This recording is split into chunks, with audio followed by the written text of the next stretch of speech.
Hello, welcome to Ethan's Storytime Online, brought to you by Ethan and Choco's book club at CHOC Children's Hospital. My name is Lucia, I'm 11 years old, and I live in Santa Ana, California. The book I will be reading to you today is The Tale of Peter Rabbit, written by Beatrix Potter and illustrated by Alex Vining. The Tale of Peter Rabbit. The cover is Peter Rabbit eating some carrots in Mr. McGregor's garden while he's doing some garden work.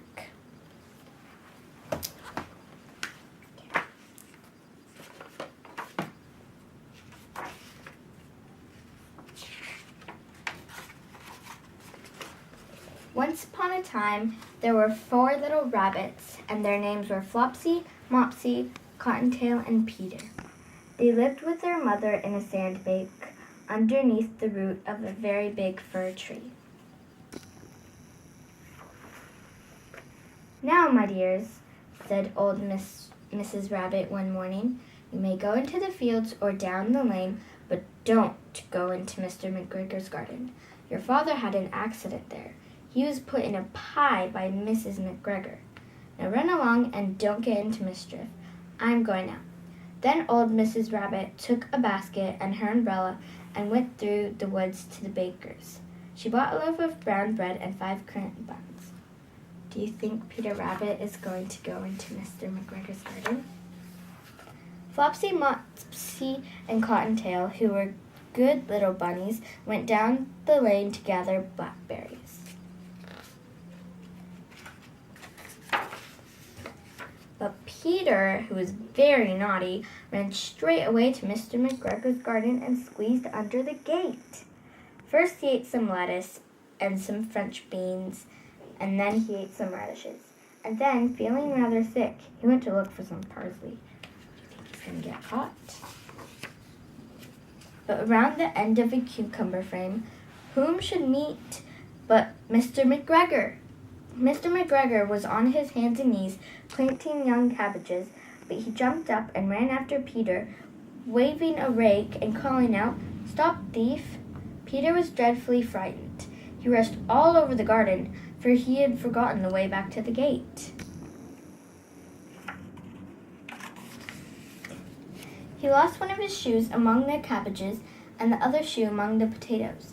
After losing them, he ran on 4 legs and went faster, so that he might have gotten away if he had not unfortunately run into a gooseberry net and got caught by the large buttons on his jacket. It was a blue jacket with brass buttons, quite new. Peter gave himself up for lost and shed big tears, but his sobs were overheard by some friendly sparrows who flew to him in great excitement and begged him to try to free himself.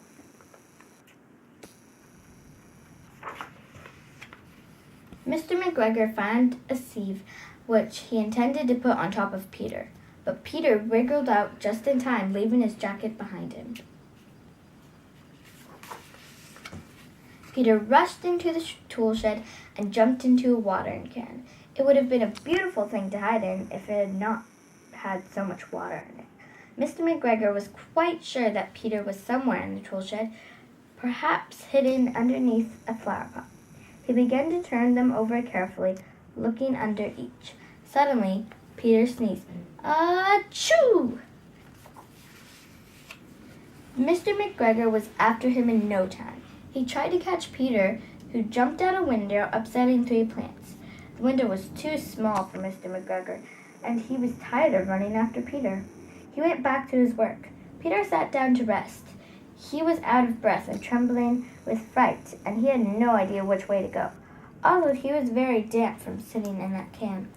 After a time, he began to wander about, going lippity-lippity, not very fast, and looking all around.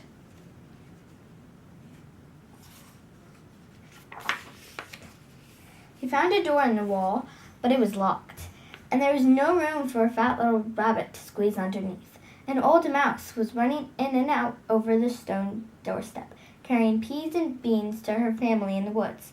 Peter asked her the way to the gate, but she had such a large pea in her mouth that she could not answer. She only shook her head at him. Peter began to cry. Then he tried to find his way straight across the garden, but he became more and more puzzled. Presently he came to a pond. A white cat was staring at some goldfish. She sat very, very still, but now and then the tip of her tail twitched as if it was alive. Peter thought it best to go away without speaking to her.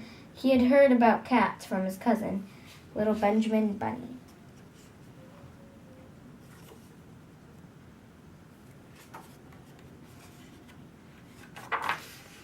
He went back toward the tool shed, but suddenly, quite close to him, he heard the noise of a hoe. Screech, scratch, scratch, screech.